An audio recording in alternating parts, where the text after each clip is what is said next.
شيء. هاي المناظرة شايفة؟ نعم نصرة تثبيت، نعم كلها بكفة، والدمعة على الحسين بكفة. هذا معتقدي أنا، وما حد يساومني على معتقدي بسيد الشهداء. كل العالم هاي ضوضة العالم والفوضى وإلى آخره كله بكفة، وفقط الحسين بكفة واحدة. هذا الحسين، هذا الحسين، حسين الله، الحسين مالة الله. واللي يطلي الحسين درهم الله يرجحن عليه ب10 دراهم، يريد يقول حسيني وأنا أجازي بيه. الحسين أعطى كل شيء لله، وحق على الله عز وجل أن يكرم سيد الشهداء. ما حد يساوم على حب الحسين، واضح. ولهذا نقول يا ليت أن نكون خدام للحسين. منو الخادم الحقيقي للحسين؟ الخادم الحقيقي لسيد الشهداء، هذا الخادم الحقيقي. أما نحن نكتسب خيال الخدمة وليس الخدمة. الخادم الحقيقي هو المولى أبي الفضل، والخادمة الحقيقية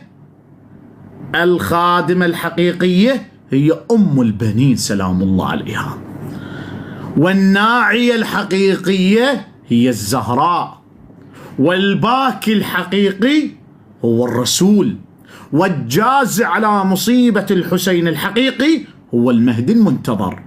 والتي تقول أنا يا حسين أموت عليك ما تتحقق بس عند السيدة رقية، قالت له أموت عليك أبتاه وماتت علي.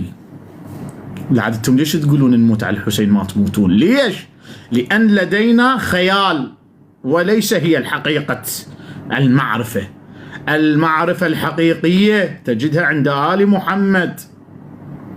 ولهذا أراك في الشارع شامخ لربما أنت ما يعجبك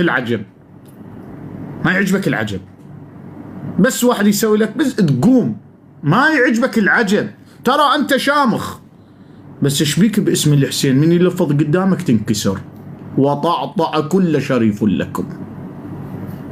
تشبيك قدام الحسين تنكسرون، تصير هالكبرة قدام الحسين، مو بكيفك، غصبا عليك تطعطع أمام الحسين. هذا الحسين.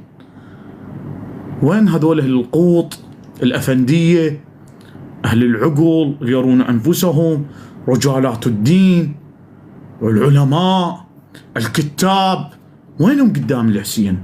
صغيرون.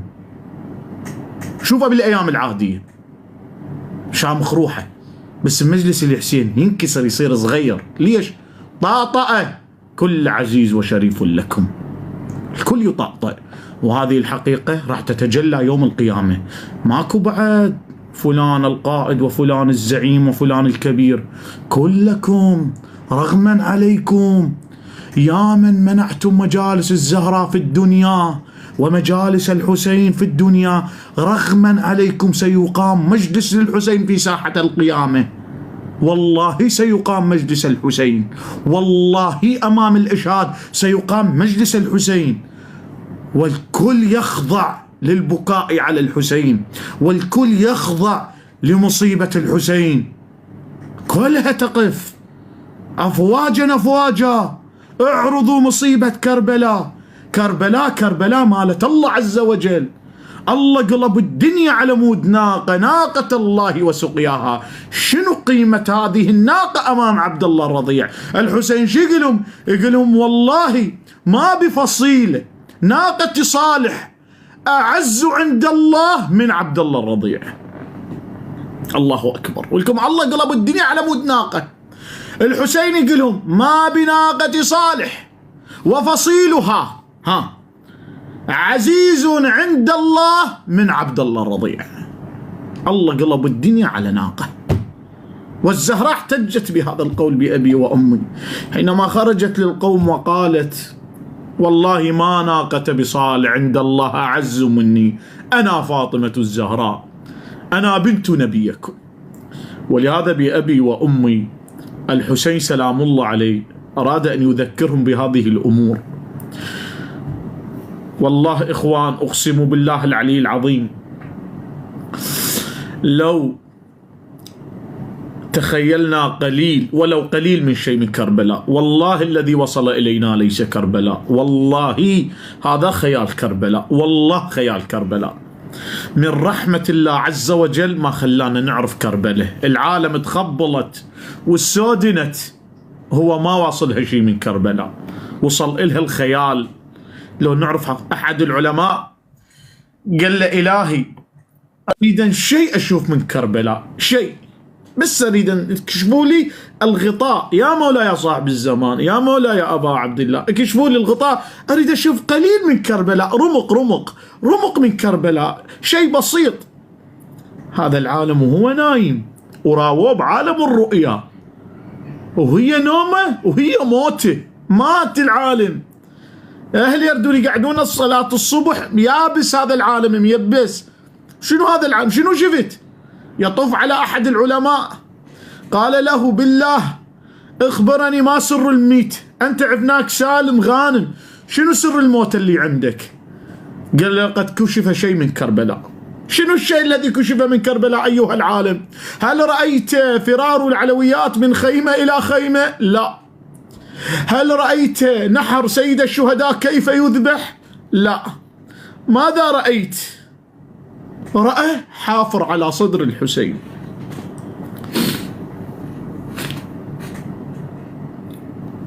رأى حافر على صدر الحسين فقط. لهذا من رحمة الله تعالى علينا ومن لطف آل البيت إنه لا يرون شيء من كربلاء. والله العظيم ما نتحمل. واحد الرجال الدين من السماوة حاج، كان رجل مخلص لسيد الشهداء، وآتاه الله تعالى النور لقلبه. الله مطي نور القلب هذا الشخص، وآل محمد يطون النور لمواليهم على قدر معرفتهم.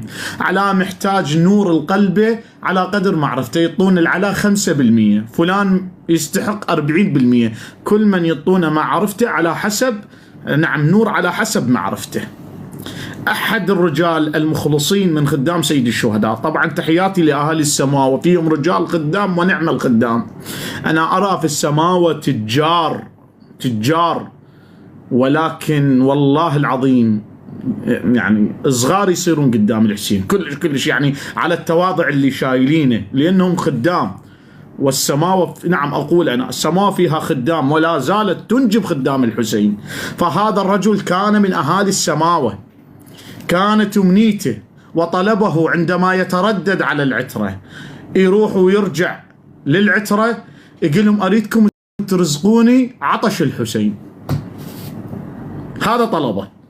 إلهي أنا أطلب منك عبدك، أنا الحاج الفلاني أطلب منك، أريد رزق عطش الحسين، أريد أحس بعطش الحسين. مسك ضريح أبي عبد الله وقال يا إلهي بحق الحسين وبجاه الحسين ارزقني عطش الحسين. ولهذا أنا بعض الكلمات أتوقف عنها الصراحة، حينما أقول إله ارزقني غربة صاحب الزمان، على أنت مستعد أوقف أقول ما أقول هاي الكلمة. هنالك كلمات في دعاء كميل أتوقف عنها، إلهي من لغيرك أعبرها، من لغيرك لا، أنا بالحقيقة أستنجد بهذا وأروح إلى هذا وأجي لهذا، أنسى الله عز وجل، فأنا ما مستحق بعدني. من لغيرك أعبرها، لأن يقول لي من لغيرك هاك هذا بلاء، يلا خلينا نشوفك على المهدوي تتوجه لنا لو لا، وين من لغيرك؟ فهذا الرجل المؤمن المخلص يتردد فيقول ارزقوني العطش، ورزقوا العطش. والله العلي العظيم يقولون يشرب الماء ولا يرتوي.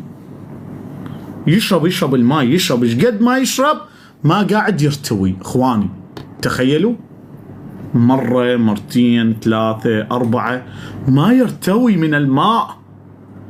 الرجل ما تحمل، قال إلهي بعزة الحسين عندك وبكرامة سيد الشهداء وبجاه سيد الشهداء ارفع عني العطش لا أطيق. رفعوا عنا العطش. جاء أحد الأئمة قال له أنت طلبت من؟ قال له طلبت عطش الحسين؟ قال له والله هذا ليس عطش الحسين الذي لم تطيقه، بل أعطيناك قليل من عطش أبي الفضل العباس. تخيل، ما مطينا عطش الحسين، ما تحمل.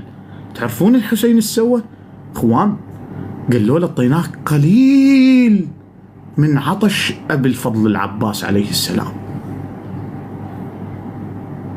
الله أكبر. شنو كان العطش الذي عند سيد الشهداء؟ أي مبلغ بلغ؟ ولهذا تشوفون الحسين سلام الله عليه قسم ترى قسم المعصوم مو مثل قسم علاء، مو مثل قسمك المعصوم. ها يقولهم وحق أمي فاطمة أنا عطشان. الله أكبر. وحق أمي فاطمة أنا عطشان. يقول لهم ضربوا الدف لا نسمع يا حسين ما تقول.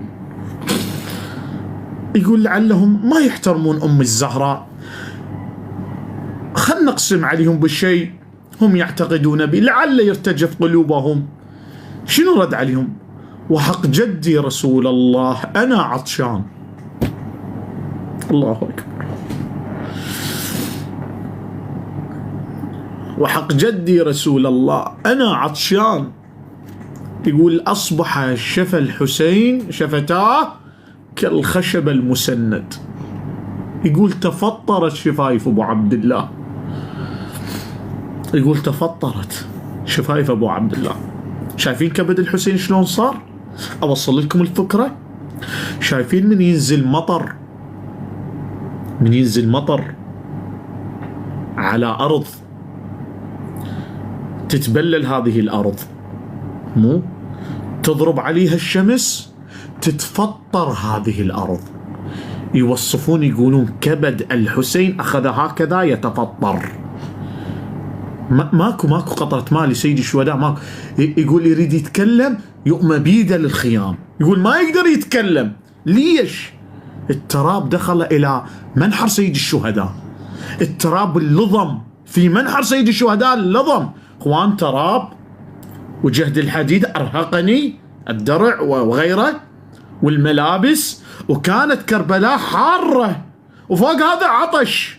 يقول يريد أن يتكلم يشير لزينب، يقول يؤمي بيده يريد يتكلم، يقول ما يستطيع سيد الشهداء. الرواة تقول لا، يقول يريد. اخوان تخيلوا الموقف. يقول الرواة ما قدر مو يرفع ايده، يقول ايده ظل ما يقدر يرفعها. ليش؟ لأن ماذا الحسين؟ يقول قابض مرة عن يمينه. يقول ظل يقبض بيمينه يعصر بيه. يقول نشف الدم مالته لأن ظل ينزف سيد الشهداء. يقول قابض عن يمينك وأخرى عن يسارك. يريد يرفع ايده. بالبداية كان يرفع ايده سيد الشهداء، في المرحلة الثانية يريد يرفع ايده ما يقدر. تعرفون بمن يريد يحكي؟ يقول يباوع للخيام سيد الشهداء. الإشارة مالته عينه صارت من قد ما ضعف الحسين سلام الله عليه. يقول قلبه ظل يصب كالميزاب لأن السهم المثلث ذو 3 شعب رمي على قلب الحسين سلام الله عليه. يقول ظل يأشر بعينه. ها شو يقول له صاحب الزمان يوصل لنا هاي الفكرة. يقول له ها شو يقول له؟ يقول له وتدير طرفا وتدير مو العين. يقول وتدير طرفا خفيا إلى رحلك وخيامك. شايفين شخص من يحس بخطر على عائلته أو يردون يسوون فتحاله بعائلته وما يقدر يدافع يظل يباوع بطرف عينه. يقول هكذا وصل مرحلة بسيد الشهداء، خصوص سيد الشهداء أنه يعلم بأن أيام وسيدخلون العلويات الشام ما جرى بالشام. الحسين يعلم. يقول يدير طرفا خفيا إلى رحله وخيامه. عين على مولاتي رقية، عين على مولاتي سكينة زينب. عينك زينب استعدي باكر ورات سبي. شو تقول؟ والله هذا المقطع لصاحب الزمان مؤلم بصراحة، مؤلم. هكذا تدبروا بهذا الكلام. سيد الشهداء مسود على تراب كربلاء، فراش الحسين صار التراب. صاحب الزمان اقروا زيارة الناحية وقتها. انا ما انصح زيارة الناحية تقرونه بالايام العادية، لا لا لا، هاي مقتل، هاي ايام. اقروا زيارة الناحية وتدبروا. يقول له واثخنوك بالجراح. اثخنوك، مبالغة في الجراح، بالغوا في الجراح. داير ما يدور الحسين ها عند اهل الحق والمنكر، مو بس عند اهل الحق، مو بس المتدينين، عند اهل الحق والمنكر ماكو جنازة تتأخر، بس حسين تظل على البر. يعني ماكو لا عند المتدين ولا غير المتدين الجنازة تتأخر. احترام الجنازة، الإسراع بالدفن، ماكو عند أهل الحق والمنكر جنازة تتأخر، بس حسين تظل على البر. فيقول طافوا بسيد الشهداء، داير ما يدور مجاميع. تعرفون يا مجاميع الرماية والرماح والسهام، ومجموعة خاصة يقول بالحجر، يرمون الحسين بالحجر. يقول أحد الحجر وين؟ يقول ضرب الحسين بحاجبه فنزل على عينه. يقول اجت حجر وين؟ على جبهة الحسين. وهذه الرواية يرويها السنة والشيعة، بيقولوا بالسنة والشيعة. يقول يمسح بأبي وأمي. الحسين هكذا يمسح، يقول يمسح ويقول لا حول ولا قوة إلا بالله، لا حول ولا قوة إلا بالله. سأذهب إلى جدي رسول الله وأقول إن أمتك لم تراعي حرمتك، وسأقول إن أبا بكر وعمر قد قتلاني. يريد يذكرنا بقضية أم الزهراء. يمسح زيد الشهداء ويصيح لا حول ولا قوة إلا بالله. ولا تحسبن الذين قتلوا في سبيل الله أمواتا بل أحياء عند ربهم يرزقون. سأذهبن وأنا مضرج بالدماء. الحسين يقول طبعا، يقول سأذهبن وأنا مضرج بالدماء ولأقابلن جدي رسول الله ولأقول أن أبي بكر وعمر قد قتلاني. يريد يذكر العالم ترى السبب الليبي أنا الهجوم على دار أم الزهراء. الحسين سلام الله عليه. ويجيك واحد يقول لك لا تلطم على زيد الشهداء، لا تبكي. عمي خلينا، شو تريد تقول قول. عمي الحسين عايش بوجداننا، والله العظيم والله العظيم. لو اتفقت الدنيا وما فيها ما تستطيع أن تحرمون المجالس الحسين. وفعلوها في عهد صدام، لطام هدام، فعلوها. هل امتنعت الناس من الخدمة؟ لا، ما امتنعت الناس من الخدمة، ما امتنعت من خدمة الحسين. ليش؟ عهد من رسول الله، سيخلق الله له شيعة ومحبون وموالون. عهد من عمتنا زينب، والله لا تمحو ذكرنا.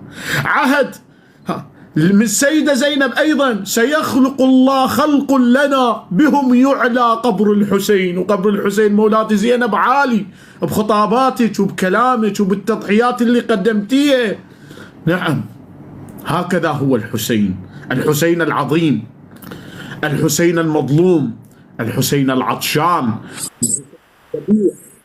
الحسين الذي رأسه على سنان الرمح وهو يقرأ آيات الله. 25 مرة الحسين تكلم بالقرآن ورأسه على الرمح. وأحد الآيات وقل جاء الحق وزهق الباطل إن الباطل كان زهوقا.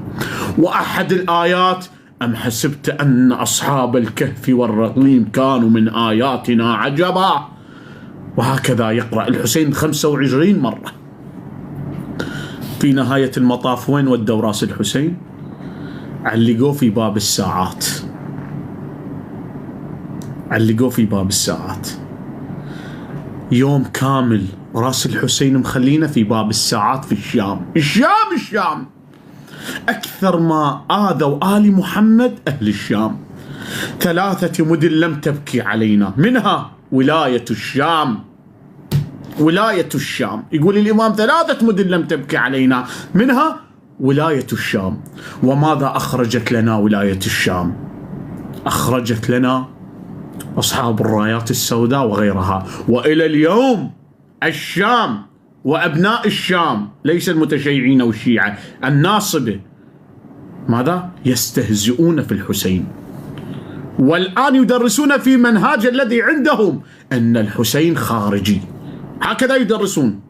في مقطع انتشر للسعودية، هؤلاء أبناء الشام خرجوا مقطع يبينون للعالم إن الحسين خارجي والحسين قد أخطأ بالخروج على يزيد، ويدرسون في منهاجهم في مدارسهم إلى الآن، يسقون لأبنائهم النصب والبغض لآل بيت رسول الله، وهم يذهبون للمسجد النبوي ويجدون مقام اسمه مقام رأس الحسين ولم يستنكروا، ولم يسأل سائل من الناصبة من الذي أتى برأس بنت رسول الله إلى هذا المكان، وما كان موقف يزيد بوجود الرأس وهو مذبوح. هل حاسب من قتل الحسين؟ لأن كونهم يبرؤون يزيد، فهل يزيد حاسب الذين جيشوا الجيوش لقتل الحسين؟ لا يوجد هكذا تساؤلات. لا. ولهذا يقول المفتي السوري: نعم، لا سامحهم الله، لا سامحهم الله، أخفوا علينا حقيقة كربلاء حتى لا تتيسر فتتشيع. ما يردون العالم تعرف كربلاء، لأن أنا قلت سابقا كربلاء هي حقيقتها تذهب تشيع. حقيقة كربلاء اللي يدخل بإنصاف وبعين بالبصيرة لا بالبصر، اللي باع بالبصيرة لا بالبصر، والله العظيم سيتشيع، لأن سيعلم بأن الذين قتلوا الحسين هم رموز عند أهل السنة والجماعة ممدوحين.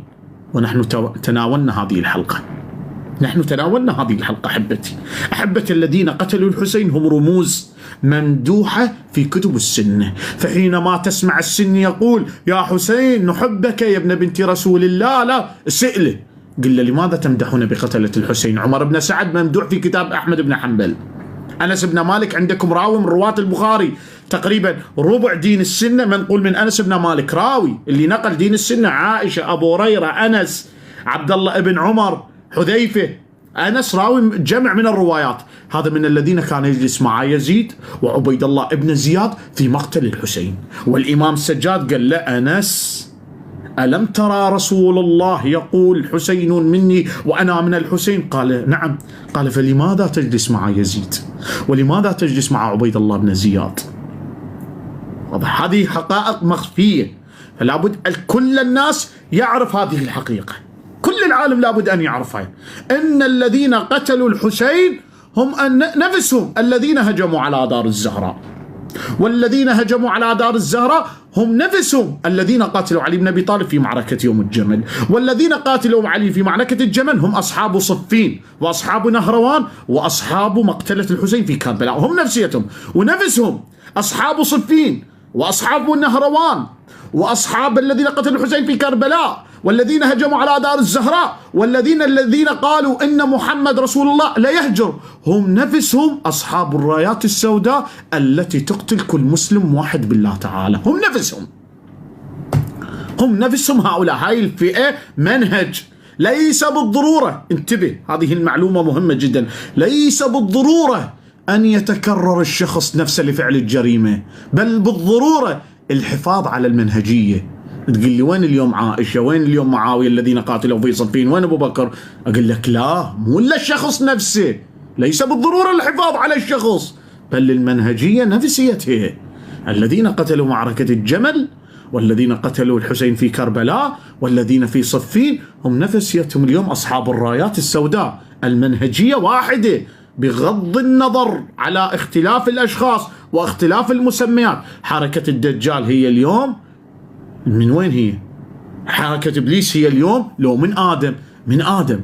حركة الأنبياء منهجية من وين؟ من آدم منهجية الأنبياء. يتغير الشخص، يتغير النبي، بس تبقى المنهجية واحدة، يدعون لله الواحد الأحد. فالمنهجية الأموية العائشية البكرية العمرية الداعشية هي نفسيته، بس اختلاف المسميات فقط. الذين قالوا على نبيك يهجر هم نفسهم اليوم يقتلون باسم لا إله إلا الله، هم نفسهم اليوم الذين أجدادهم يدعون بشيء اسمه فتوحات، نفسيتهم فقط الاسم متغير. فلا راح نقدم نحن أسئلة أحبتي للمخالفين وراح تنصدمون. أنا راح أحاورهم بعلم وأحتج عليهم بمصادرهم. فإذا كان هنالك رجل مثقف واعي خليه يبري لي الموقف. هذا علاء المهدوي يدعي، علاء يدعي